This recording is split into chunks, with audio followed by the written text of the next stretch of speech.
Wouhou! Mise au point de fin d'année. Ça faisait pas mal de temps, depuis juillet, que j'en ai pas fait. Je précise, sans doute pour la énième fois, que c'est normal que j'en fasse de moins en moins de mise au point. Tout simplement parce que je trouve moins de sujets intéressants sur lesquels me pencher. Et qu'au bout du compte, juste revenir sur les réactions à mes vidéos Disney Field sorties, c'est ok.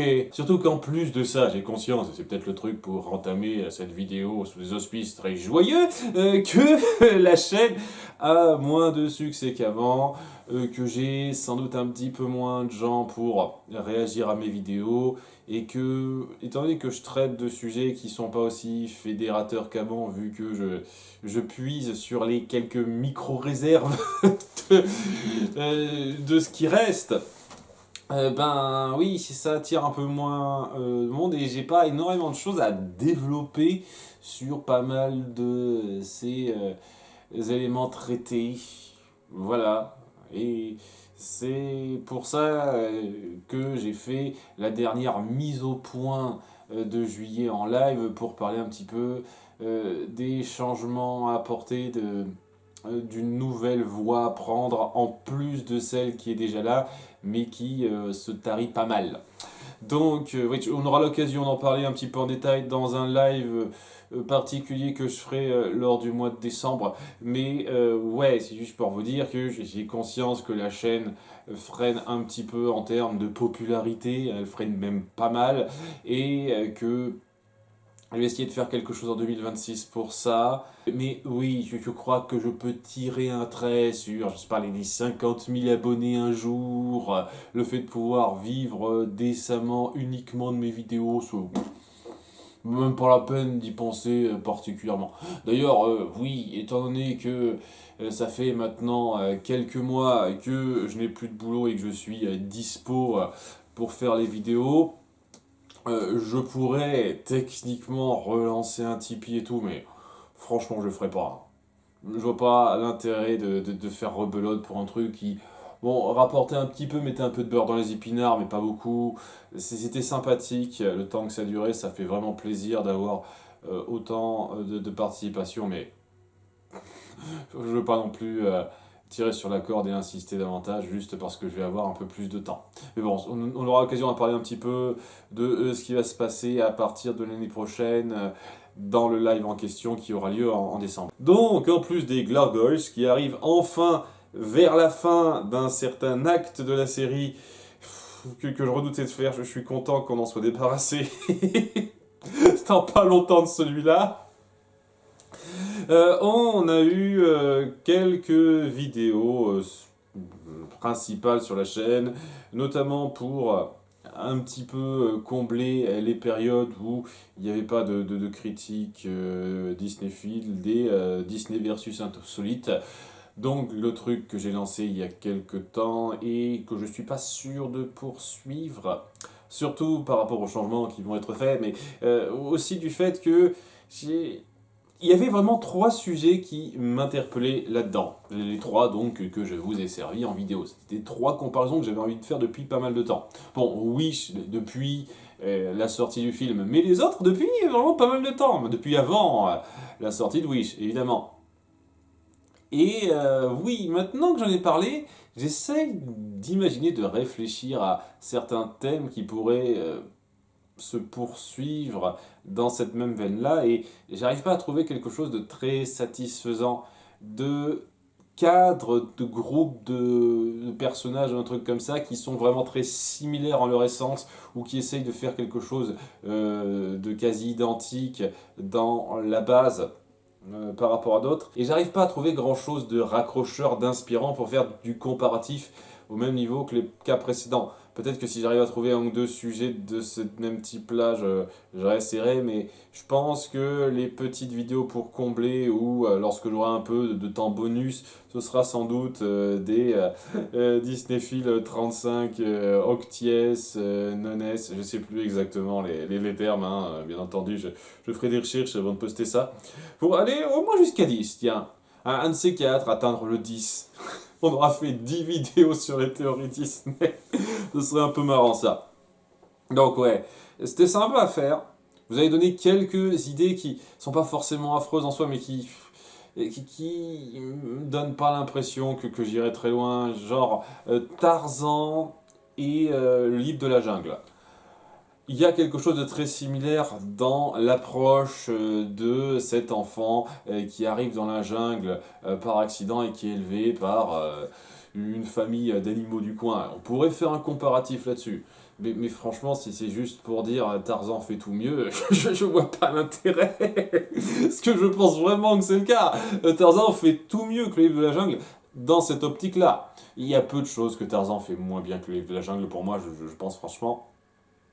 Et donc, j'aurais pas des masses de choses à développer. Si c'est juste pour m'acharner sur un film en comparaison à un autre, je vois pas l'intérêt.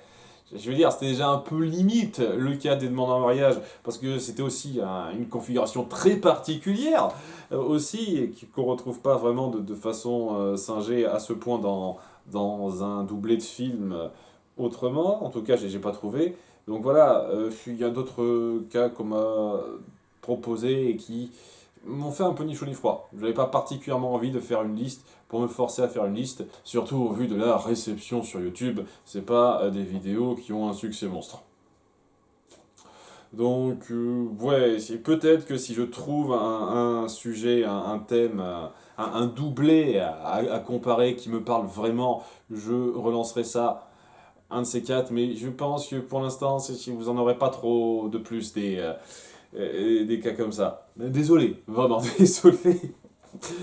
Bref, il y a eu donc en plus de ça trois Disney-Files.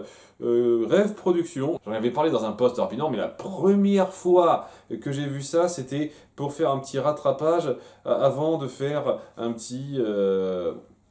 le petit Disney-File théorie sur vice versa. Je me disais, tiens, je pourrais faire une critique de quelques minutes sur cette mini-série Pixar, histoire d'enchaîner là-dessus. Ça ferait un petit truc en plus. Je me suis dit, non, non, non, il y avait beaucoup de matière et ça m'a particulièrement gêné, hein, ce truc-là.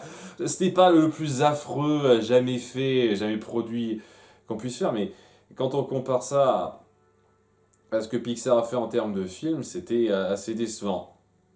Donc, je tenais à faire une critique détaillée de ça. Il y a une prise de position que j'ai vu apparaître quelques fois dans les commentaires avec laquelle je suis plutôt d'accord. Ce qui aurait été intéressant, plutôt intelligent, ça aurait été de faire de l'héroïne, enfin celle qui paraît être l'héroïne, au bout du compte l'antagoniste caché. On croit que c'est l'héroïne, au bout du compte, au fur et à mesure que l'histoire progresse, on découvrirait qu'en fait c'est une connasse, c'est un peu la méchante qui se donne des faux airs. Et la vraie protagoniste, la vraie héroïne qui saurait la situation, serait sans doute Janice, son assistante qui ne l'est plus au début de la mini-série. C'est très intéressant, ça aurait pu marcher ça par exemple.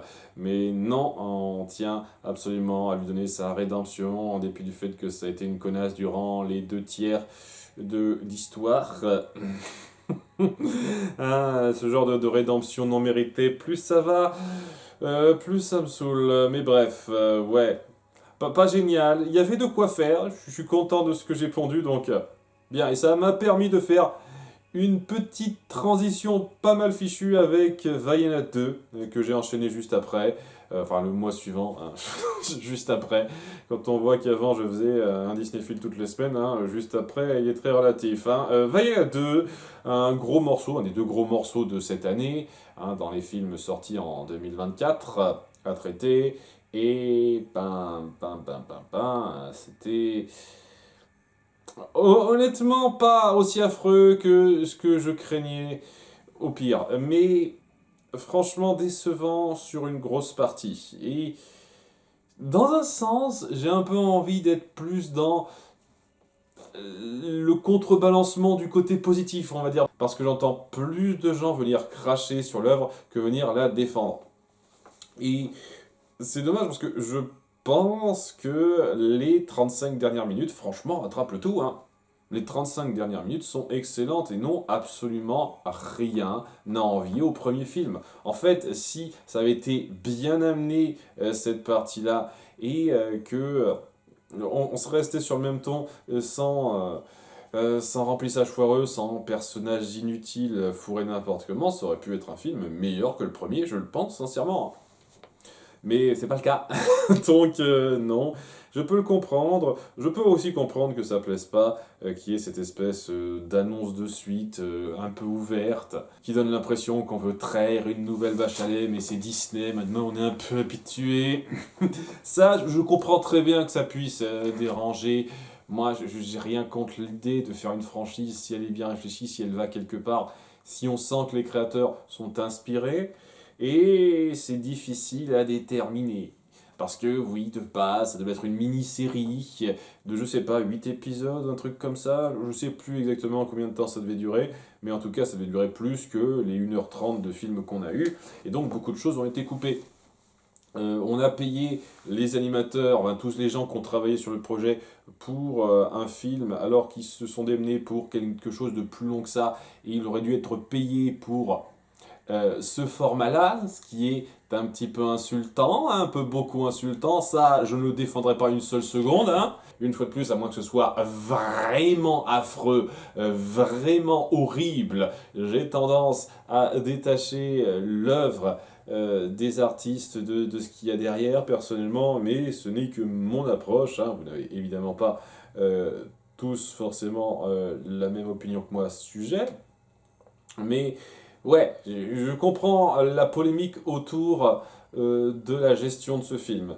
Néanmoins, oui, je trouve que ce film a, en dépit de ses grossièretés de 2 tiers de film, eh ben, a des choses qui le sauvent et a plus de mérite que le remake live action qui a été lancé il y a pas mal de temps et dont on a eu, il me semble, une bonne annonce dernièrement que j'ai pas vu, je m'en fous, j'irai pas voir ce film. Je ne vois pas l'intérêt du live action Vaiana à part pour satisfaire l'ego de The Rock parce que voilà, il est encore suffisamment frais pour jouer directement le rôle par lui-même.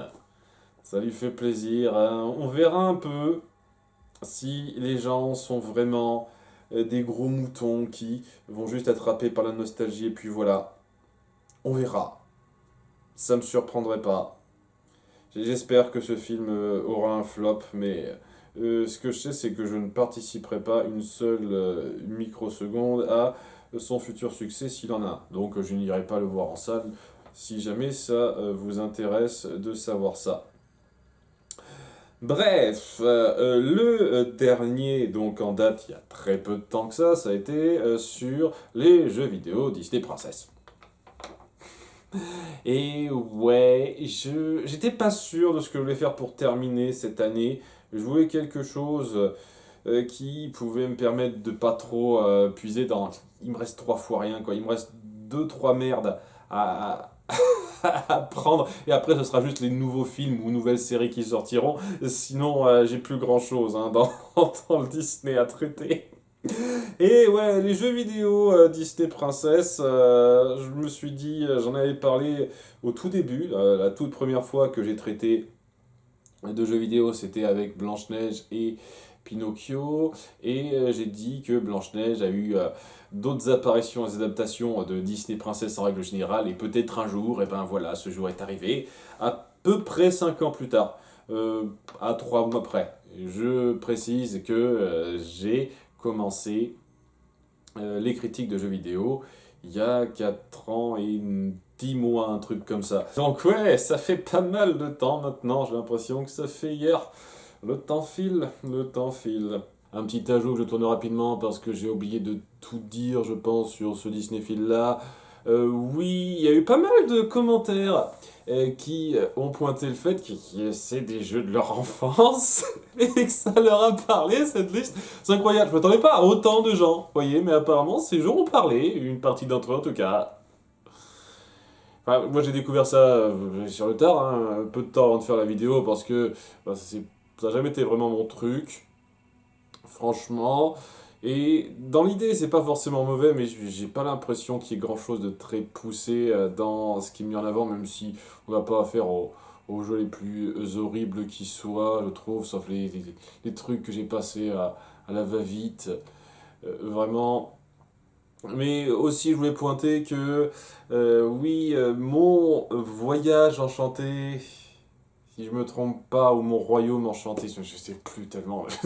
Le jeu que j'ai vraiment très résumé, vite fait, à la fin, de base, je voulais vraiment le traiter parce qu'il y avait quelque chose d'un petit peu poussé derrière, mais c'est comme dit dans la vidéo, la flemme.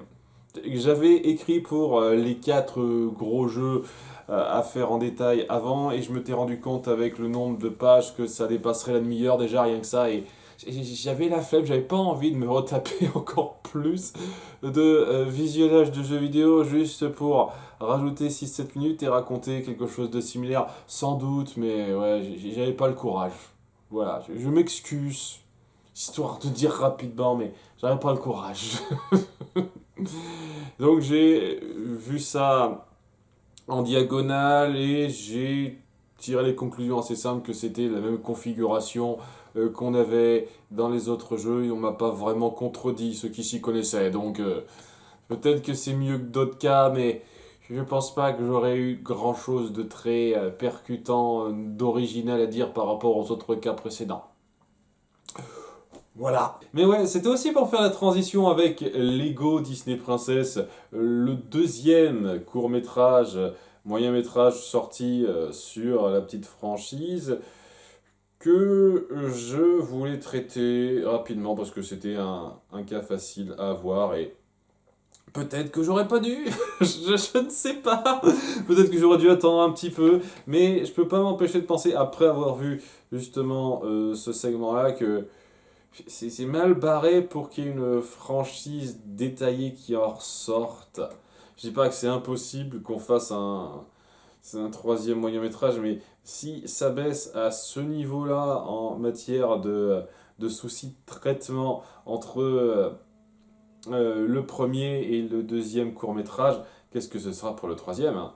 Parce que c'est waouh! C'est nettement plus feignant, nettement plus traité à la va-vite que le premier moyen-métrage. Et le premier moyen-métrage était loin d'être parfait dans son rythme, hein, dans ses développements.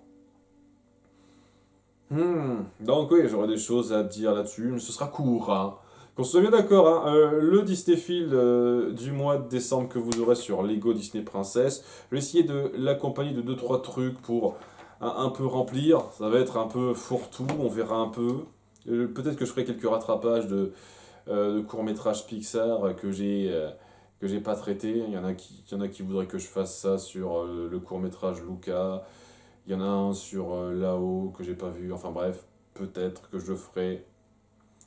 Je vais aussi en parler de deux, trois petits trucs à côté. Bref, ça va être un peu un fourre-tout avec ça au centre, et ce sera assez court, hein. Je pense que ça ne durera pas plus de 15 minutes. Ça me surprendrait que ça dépasse les 15 minutes cette vidéo.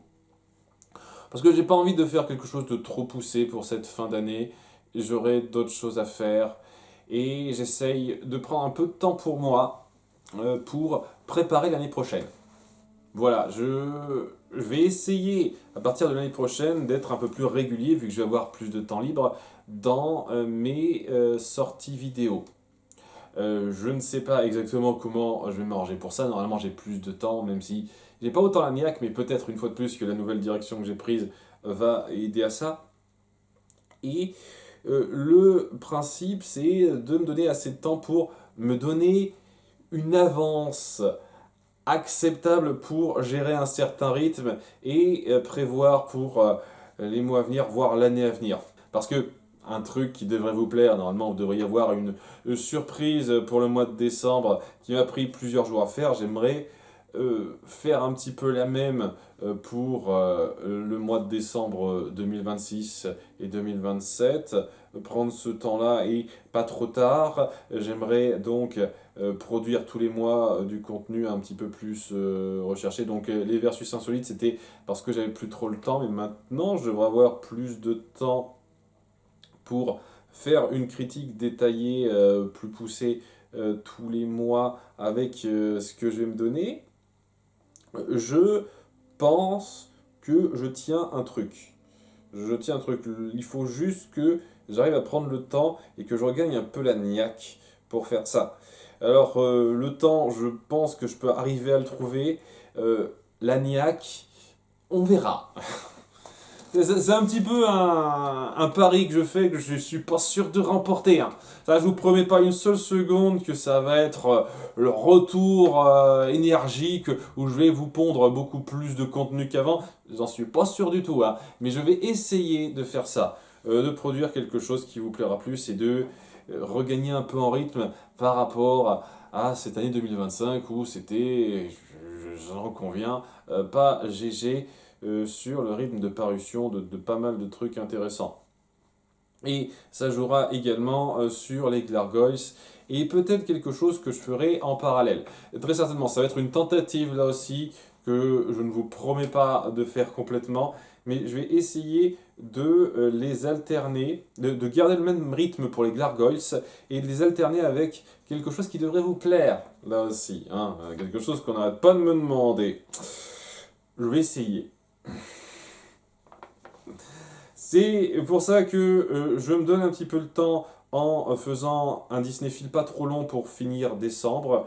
Je vais très certainement pour janvier poser quelque chose de simple, me faire une vidéo rapide pour pas me prendre le chou, sans doute un petit truc rapide sur une théorie Disney, je sais pas encore quoi.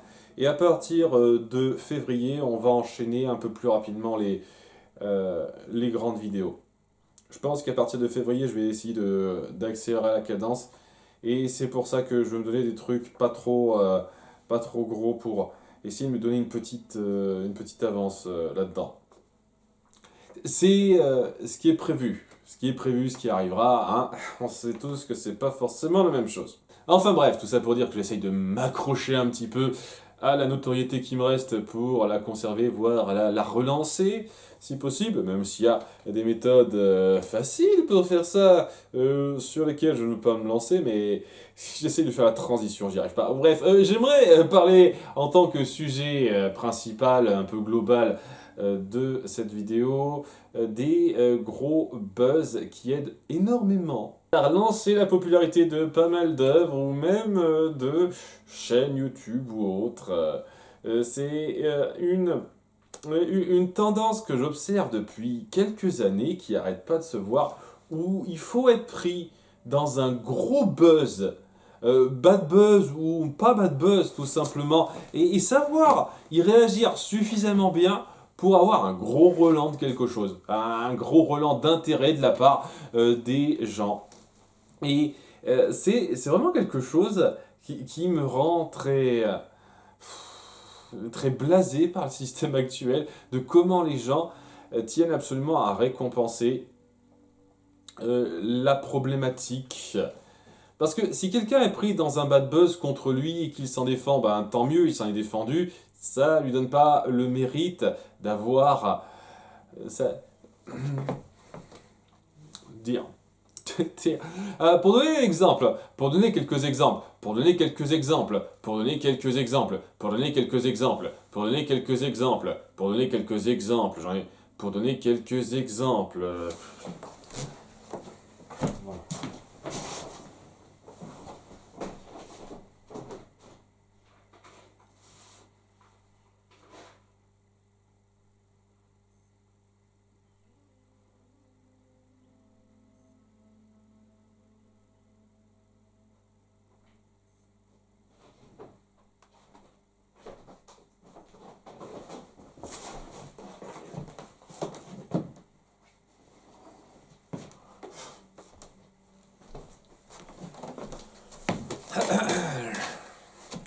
Pour donner quelques exemples, pour donner quelques exemples, pour donner quelques exemples, pour donner quelques exemples comme ça, pour donner quelques exemples, pour donner quelques exemples comme ça, j'en ai déjà parlé, mais pour donner quelques exemples comme ça, j'en ai déjà parlé, mais le premier film Sonic, avec le gros bad buzz qui s'est pris et la réaction qui a été de faire un gros burn-out, de bien forcer les chargés d'animation de retravailler sur les modèles alors que c'était pas de la faute des chargés d'animation, hein, ils ont suivi les directives. Ça a permis à ce que le film ait un regain d'intérêt de la part des gens et qu'il fasse un carton, alors que s'il n'y avait pas eu ça au départ, si dès le départ ils avaient fait les choses correctement, ben ils n'en auraient pas eu autant.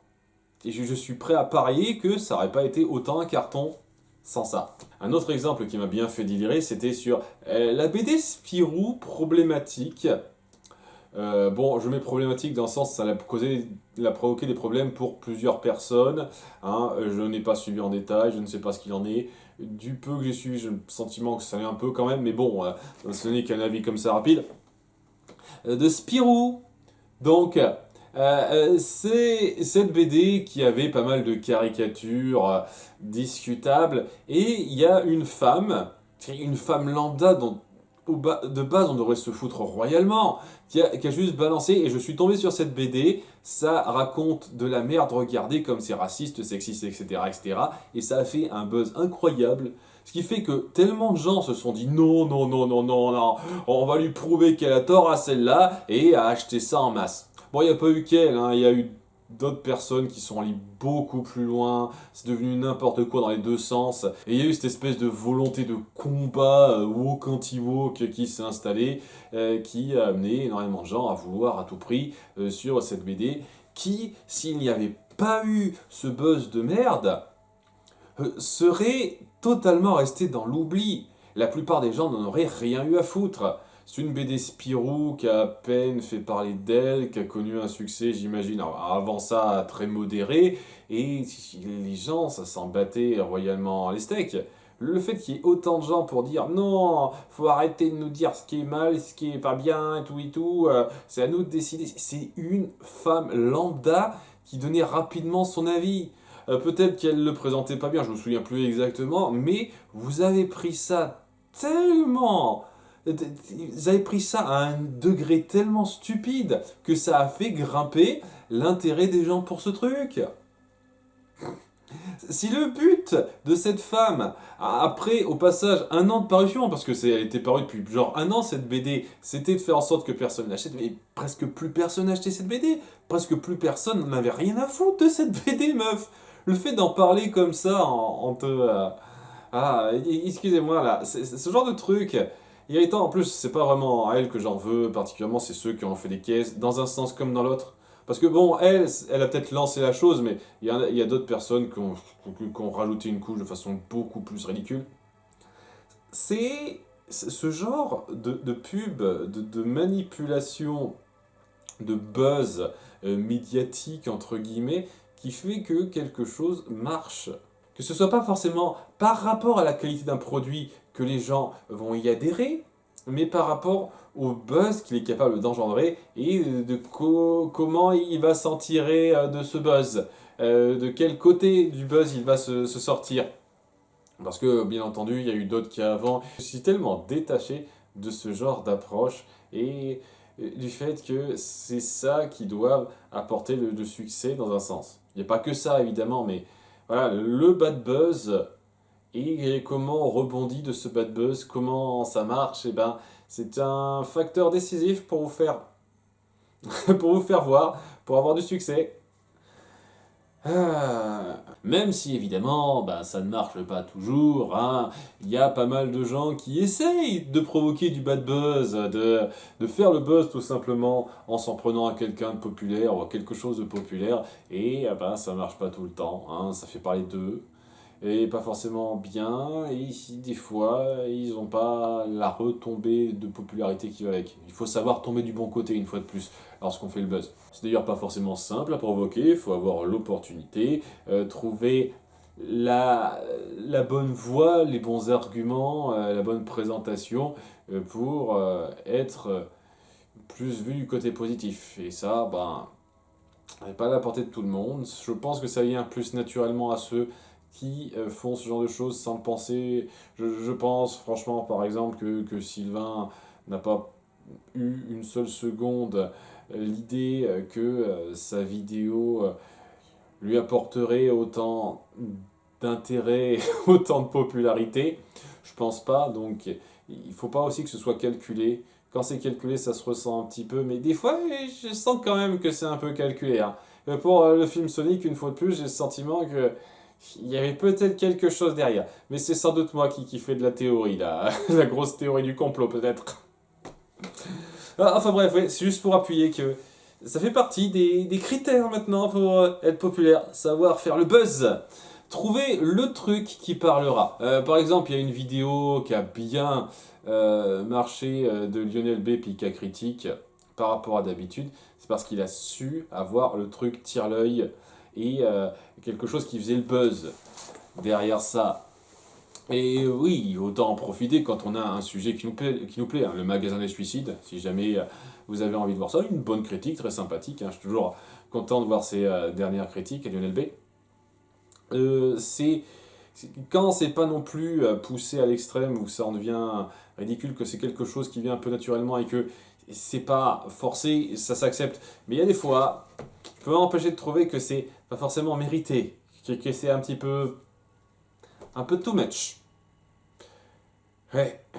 Mais le gros sujet sur lequel je voulais revenir dans cette vidéo, c'était surtout la considération et la crainte de ces 2 dernières années, j'ai envie de dire, sur comment le monde en fait, hein, pas juste la création artistique, la création tout court, mais le monde a été pris par l'IA et comment l'intelligence artificielle fait un petit peu tout ce qu'on croyait être dû à l'être humain. C'est-à-dire maintenant, on peut avoir des courts-métrages faits entièrement en IA, on peut avoir des grosses séquences d'animation faites en IA, et de l'IA qui passe. Je veux dire, il y a certains trucs, tu dis, ok, ça va, c'est assez fluide, hein. Bon, si on fait pas trop gaffe à certains détails, parce qu'il y a encore des trucs à refaire, et c'est là que ça pose des craintes sur comment ça va évoluer par la suite. Est-ce que si on a cette possibilité de faire quelque chose qui tient vaguement la route à cette petite échelle artistique par l'IA, est-ce que à long terme on peut pas faire quelque chose qui marcherait pour des œuvres plus spacieuses, hein, plus grosses comme créer un film? Un film généré entièrement par IA, ça ne me surprendrait pas que ça existe maintenant. Ça ne me surprendrait pas qu'il existe un film d'animation, très certainement, généré entièrement par IA. À laquelle, évidemment, on a donné quelques petites directives quand même, et que ce genre de truc puisse devenir un peu courant. Et oui, je comprends les craintes là-dessus, je comprends aussi les craintes par rapport au milieu du doublage, parce que il y a de plus en plus de doublages qui se font automatiquement. Je veux dire, il y a un truc maintenant sur YouTube depuis quelques temps, comme quoi vous pouvez avoir accès au doublage en différentes langues de façon automatisée sur une vidéo. C'est-à-dire, il n'y a même plus besoin de faire un doublage recherché, que vous pouvez entendre ma voix en anglais. Et je pense, normalement, si tout va bien, que j'ai défait cette option-là parce que j'estime que déjà pour l'instant c'est pas non plus parfait, il y a toujours le côté très un peu robotique, pas très naturel qui ressort de ça, il y a encore des choses à améliorer, mais surtout ce que je sais pas, c'était vraiment dérangeant. C'était pas moi qui ai voulu faire ça, si vraiment j'avais voulu qu'on me double en anglais pour faire un truc spécial, je me serais moi-même doublé en anglais en fait. Là, je referai la même vidéo et je parlerai par-dessus en anglais. J'estime que ça vaut pas trop le coup en soi avec ma notoriété, mais bon, c'est pour dire. Ce genre de truc que je m'imaginais pas avant, qui remplace au passage des tonnes d'éléments que je trouvais intéressants et qui sont partis. Je me suis déjà étendu là-dessus, je vais pas refaire une couche, mais ça commence à être un tout petit peu inquiétant du fait que c'est vraiment les voies de facilité et surtout les voies d'automatisme qui me gênent pas mal. C'est du calcul et de la fainéantise. Et c'est ça le problème que j'ai au bout du compte avec l'IA. C'est pas tellement son principe je le trouve intéressant. Vraiment, ça peut même être une façon de progresser, de faire encore mieux qu'avant. L'IA devrait être un outil d'aide pour faire des finitions ou à finir par soi-même quelque chose qu'on peut peaufiner après coup de façon à ce que certaines parties rébarbatives se fassent plus vite. Il y a quelqu'un qui en a parlé, je ne me souviens plus qui a dit, écoutez, utiliser de l'IA pour de l'animation, ça pourrait être cool à certains points pour éviter de prendre trop de temps sur certains trucs rébarbatifs d'arrière-plan ou autres qui pourraient nous prendre beaucoup de temps alors que c'est pas le cœur de ce qu'on veut créer. Par exemple, ça peut être quelque chose comme ça. L'IA peut être un outil d'aide pour se perfectionner, pour proposer encore plus que ce qu'on pouvait avant. Et en ça, c'est très louable. Le problème, c'est que malheureusement, comme pour chaque technologie pratique qui nous tombe dessus, comme chaque chose pratique qui nous tombe dessus, eh ben ça va générer facilement le contrôle, le calcul et la fainéantise. Le contrôle, ça va être d'utiliser cette IA à escient discutable pour bien calculer ce qui marche le plus, faire quelque chose de tellement millimétré pour attirer les gens et qui n'a pas de personnalité, parce que ce sera juste du produit à perfectionner, à optimiser. Ça va plus ou moins être ça. Sans compter évidemment les arnaques que ça peut faciliter. Parce que maintenant on peut reproduire des personnes, donner l'impression que quelqu'un vous parle alors qu'il n'y a personne face à nous. Ça, on peut utiliser ça pour manipuler les gens, mais ça viendra aussi du fait que les gens vont rechercher la facilité avec ça. Et c'est le gros problème que j'ai au bout du compte sur les conséquences de l'IA, c'est que ça va encourager davantage le moindre effort de la part des gens. Un truc qui m'a toujours ennuyé avec la montée de la technologie, en dépit du fait que ça apporte beaucoup de choses, beaucoup d'éléments pratiques, accès à énormément d'éléments qui étaient jusqu'alors difficiles d'accès avant. Avant Internet, quand on voulait savoir quelque chose, il fallait le rechercher dans un bouquin. Et ce bouquin, il n'était pas forcément apporté. Il fallait aller dans une bibliothèque, il fallait le rechercher, il fallait trouver la bonne page. C'était pas forcément simple à faire. Maintenant, tu veux une information sur quelque chose, tu peux faire rapidement une recherche Google et tu as cette information. Et ça peut être pour beaucoup de choses, la cuisine, la physique, le français, n'importe quoi. C'est très pratique, ça évite quelques phases un peu rébarbatives pour aller vers ce qu'on veut savoir. Et ça peut nous donner, si possible, plus de temps pour appliquer ce savoir, pour en tirer quelque chose, voire avoir plus de savoir. Dans l'idéal. Parce que malheureusement, le contre-coup de ce genre de choses, cette facilité d'accès qu'on nous donne, qui est une très bonne chose, ça amène là le manque d'effort, cette espèce d'encouragement au manque d'effort de la part de pas mal de gens. Ce qui m'amène à une petite anecdote personnelle que j'ai eue en tant que prof, que je voulais appuyer, parce que c'est quelque chose qui se ressentira en particulier avec l'IA, mais c'est quelque chose qui existait avant, évidemment. Bref, moi et deux collègues, nous chargions de deux classes pour un cours un peu particulier, optionnel, où il fallait faire des recherches sur diverses sciences autour d'un même sujet. Je ne me souviens plus du tout ce que c'était que le sujet, et il me semble que c'était les trompe-l'œil, tout ce qui était autour du spectre le spectre visible, ce genre de choses. Et au bout d'un moment, il fallait que les groupes d'élèves fassent un compte-rendu. Voilà, ils étaient par groupe de 2 ou 3, ils devaient faire un compte-rendu, bien écrire quelque chose de cadré, avec une présentation, différents sujets à développer, et à la fin dire leurs conclusions, un truc de base. Et j'ai fait la correction d'un de ces devoirs alors que je surveillais la classe. Je me suis dit, tiens, j'ai un tout petit peu le temps, je vais en faire un. Et je me suis rendu compte que c'était ultra basique.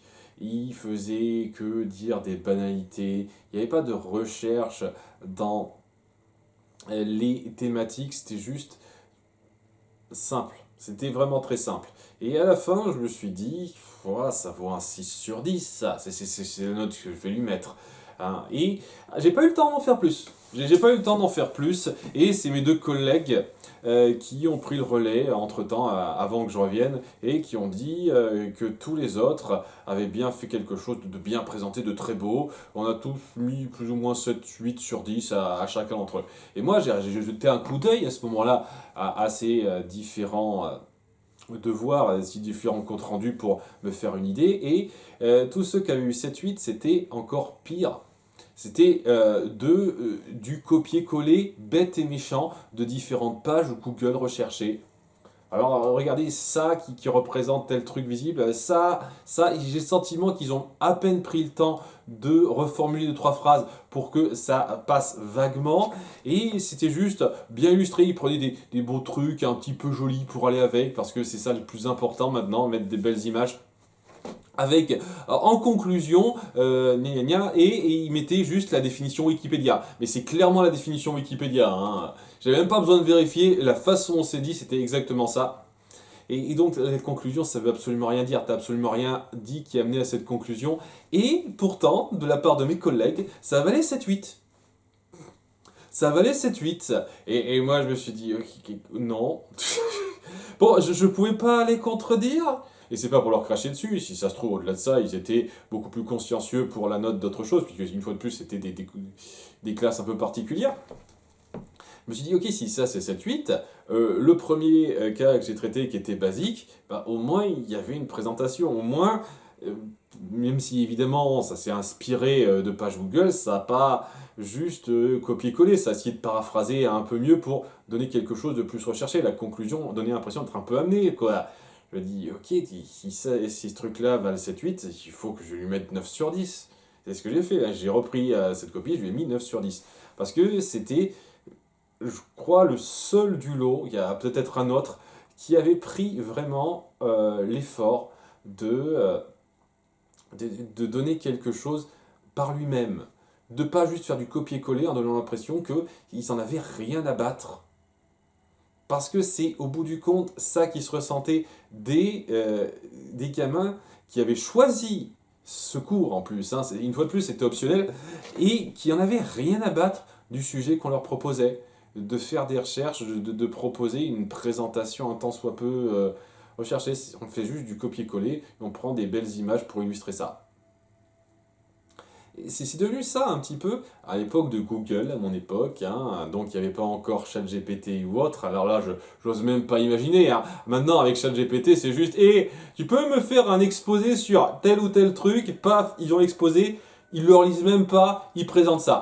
Je suis sûr qu'il y a un tiers des élèves, maintenant, on leur demande de faire un devoir maison, c'est exactement ce qu'ils font. Et un tiers, je suis généreux, hein. Bref, c'était juste un petit partage de ma vie propre, mais c'est juste pour appuyer que, oui, avec la technologie, les facilités d'accès, vient la fainéantise, la facilité d'effort, l'effort minimum. Oui, à mon époque, devoir tout chercher sur des bouquins, ou bien entendu, quand j'étais un peu plus jeune, au début des années 2000, il y avait quand même Internet, on faisait des recherches Internet, mais elles étaient moins poussées, etc. Faire des recoupements, ça demandait plus de temps, c'était plus laborieux, mais en même temps, il y avait ce sentiment de gratification de l'effort. Hein. Maintenant, si j'avais grandi dans cette période-là, 20 ans plus jeune, ben, je serais peut-être pas forcément mieux que ceux que je critique. Peut-être que je partirais sur ces facilités, peut-être que maintenant que on me propose des voies où il n'y a pas à s'emmerder avec l'effort, ben je ne prendrai pas le chou. C'est pas impossible, hein. Je veux pas critiquer la nouvelle génération, pour ça je veux critiquer la situation actuelle. Ce que je veux dire, parce que voilà, je vais encore passer pour un vieux con, j'imagine, pour pas mal de gens. Mais c'est ça le principe avec la technologie, et c'est tout le problème de l'IA maintenant. On sent, de la part de pas mal de gens, ce besoin de faire quelque chose de facile, de céder à la facilité pour créer, et peut-être même de la part de cas plus professionnels, qui partiront sur cette voie qui sera plus simple, plus facile à gérer, et, et moins coûteuse en termes de gestion de personnes. Parce que oui, c'est le problème principal qui va en sortir, c'est qu'il y aura moins de gens qui bosseront dans pas mal de milieux à cause de ça, notamment artistiques. Si on peut dessiner avec l'IA, pourquoi s'embêter à avoir de nombreux artistes pour faire les dessins d'un film d'animation? Si on peut faire du doublage avec l'IA, pourquoi s'embêter à prendre des comédiens professionnels? Ça commence à partir là-dessus. Et pour rogner les coûts, mais c'est aussi par facilité, parce qu'ils se rendent compte que ce sera plus simple. C'est de la fainéantise, c'est du calcul en même temps, les deux en même temps. Et c'est le problème avec toute technologie nouvelle qui est un peu révolutionnaire, cette façon un peu désespérante d'en abuser, que ce soit par fainéantise que par calcul. Je parle de création artistique parce que c'est le domaine principal de ma chaîne, entre guillemets, mais ça marchera pour d'autres choses aussi. C'est la seule chose que je peux espérer là-dedans, c'est que je pense qu'il y aura toujours des gens, déjà d'une part, pour présenter des œuvres travaillées humainement, hein, dans tous les sens du terme, j'ai envie de dire, et qu'il faudra vraiment leur donner les lauriers à eux. J'espère juste que le public saura reconnaître ça, saura donner de l'importance, du succès à ceux qui le méritent dans cette approche. Ce n'est qu'un espoir, hein, je ne sais pas ce que l'avenir réserve à cet égard-là, mais ouais, l'IA peut être un bon outil d'aide, un outil pour s'améliorer. Ça doit rajouter, pas remplacer. Voilà ce que je pense de la chose. Et maintenant, on sent que il y a pas mal de dérives qui vont plus dans le deuxième cas que le premier.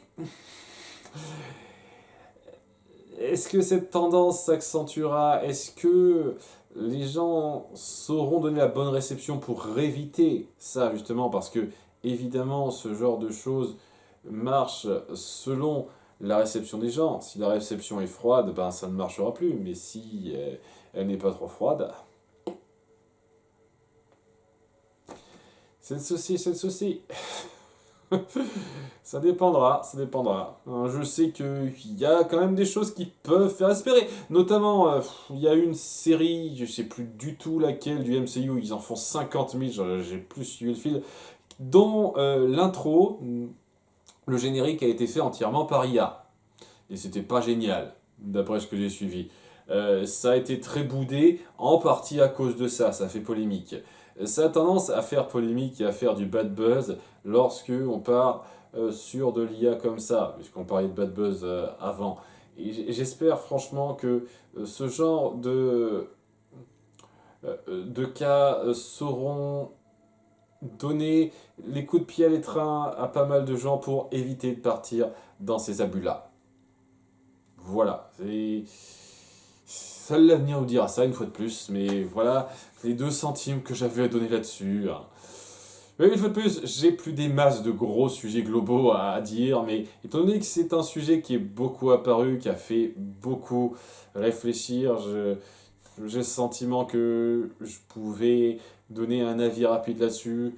Je sais pas si j'ai été particulièrement pertinent ou même original d'une quelconque façon. Mais voilà ce que j'en pensais. En tous les cas, je vous remercie d'avoir suivi cette mise au point. Donc, ce mois de décembre devrait être assez chargé, notamment donc en plus du Disneyfil que vous aurez. Je compte faire une petite vidéo un peu spéciale, particulière.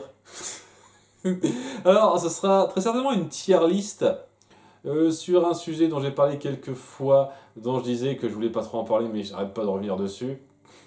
Parce que je sais que ça apportera pas mal de vues, que c'est assez populaire justement. Donc peut-être que ce sera ça. Ou un autre truc, j'hésite un petit peu entre ça et autre chose. Mais ça va être une vidéo un peu détente perso pour me marrer en cette fin d'année. Je pense que je ferai ça mi-décembre, j'espère que ça vous plaira. En plus donc des trucs habituels, vous aurez les 2 Gargoyles et d'autres choses. Peut-être même que je ferai, si vraiment je m'en sens, si j'ai un peu le temps, une vidéo un peu spéciale pour la période des fêtes ou la toute fin de l'année. J'hésite, un de ces quatre, à refaire un top 15 des foirages Disney Film parce qu'il y en a encore quelques-uns à lister. Peut-être si j'ai le temps. Bon, on verra un peu pour ça. Alors, en tout cas, je vous remercie et à très bientôt. Bye.